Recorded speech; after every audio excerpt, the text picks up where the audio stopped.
Hello and welcome to our special segment, Meet the Team. We are bringing you all the Sri Lankans who will be representing us in Rio.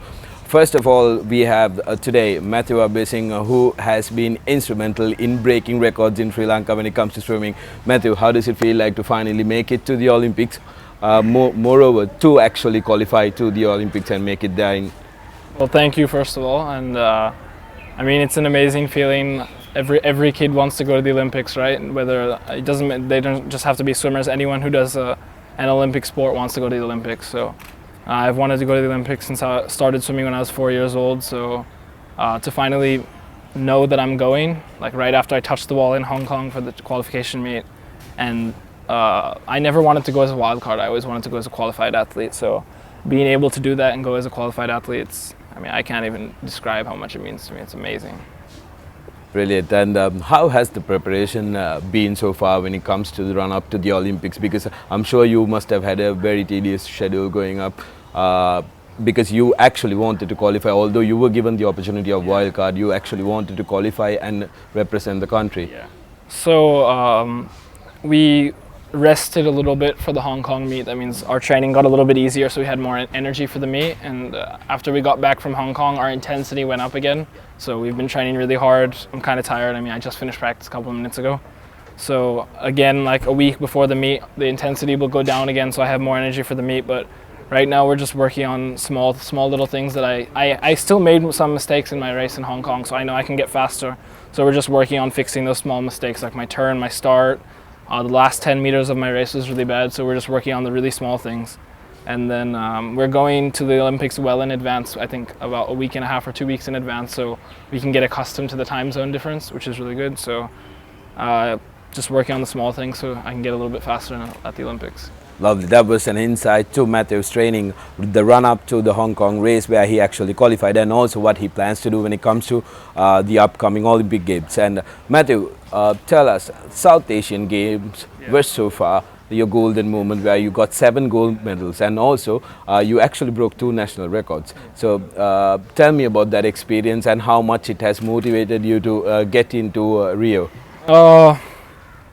Well, South Games was an amazing meet for me, probably one of the best meets of my life, and I'm really glad that I was able to do that for the country. But I think that this is just as important for the country because like now I've opened the door for other swimmers to try and qualify for the Olympics. So I think that when the next Olympics comes, 2020, the younger generation that we have right now, maybe the 16, 17-year-olds, then they'll be 20, 21. So we have a lot of talent in Sri Lanka, and if those people push themselves rather than just going for the wild card entry, we could have a lot more people going from Sri Lankan swimming and hopefully maybe have a team. Maybe even a relay if we qualify in the relay. So I think it's really good for Sri Lankan swimming. I'm really happy that I was able to start this, and I hope others will follow my path. Absolutely brilliant thoughts from this young swimmer, and although he's been inspirational, and also although he's been a record breaker, a truly remarkable character, there have been criticisms saying that you have been training in the US but not in Sri Lanka, but we for a fact know that you have been down here since 2010 and you've been training in Sri Lanka. Tell us about your reaction when you heard this unnecessary criticism, Matthew. Since I came here, because I'm half American, there's been a lot of criticism, but I'm also half Sri Lankan, and I also chose to represent Sri Lanka instead of the United States, which I could have. But I chose to come here because it would be easier for me to get international experience because I'd be training in the country, so I would be here for all of the trials.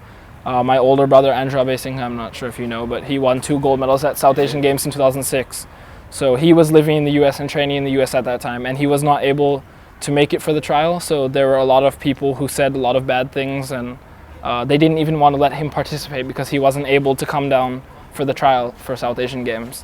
But he ended up winning two gold medals. So we didn't want the same thing to happen to me where I had to struggle for every single swim meet, even if I was the fastest swimmer in Sri Lanka. So we decided to move here so I would be here for all of the trials. I would be training here, and my dad would have like an idea of everything that was going on inside the sport of swimming. So since 2010 I have been training here, and obviously it's gone pretty well. So brilliant. So Matthew has been a truly inborn and in-house hero of swimming when it comes to records, when it comes to achievements. And Matthew, tell us when it comes to support, how much of support have you received from your parents? Your dad is your coach, and also the other coaches and the coaching staff of KWA where you train. I mean, everyone is really supportive. My parents obviously come first. Not just my parents, my aunts, my uncles, my entire family. They're very supportive of my swimming. Anything I need, they help me.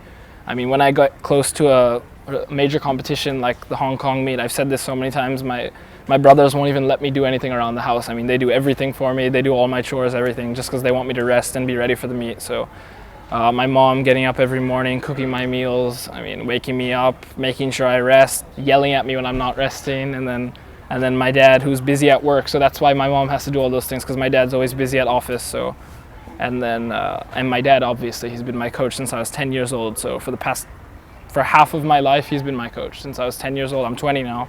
He's been my coach. So obviously, without him, I never would have been able to do any of this. So it's amazing. My teammates always are very supportive. The rest of the KWA staff always gets together with my dad and, I mean, does anything I need, like stretch me, massage me. We have great physios, a lot of people helped me get where I am today. I didn't do it by myself, so I really, really want to thank all of them.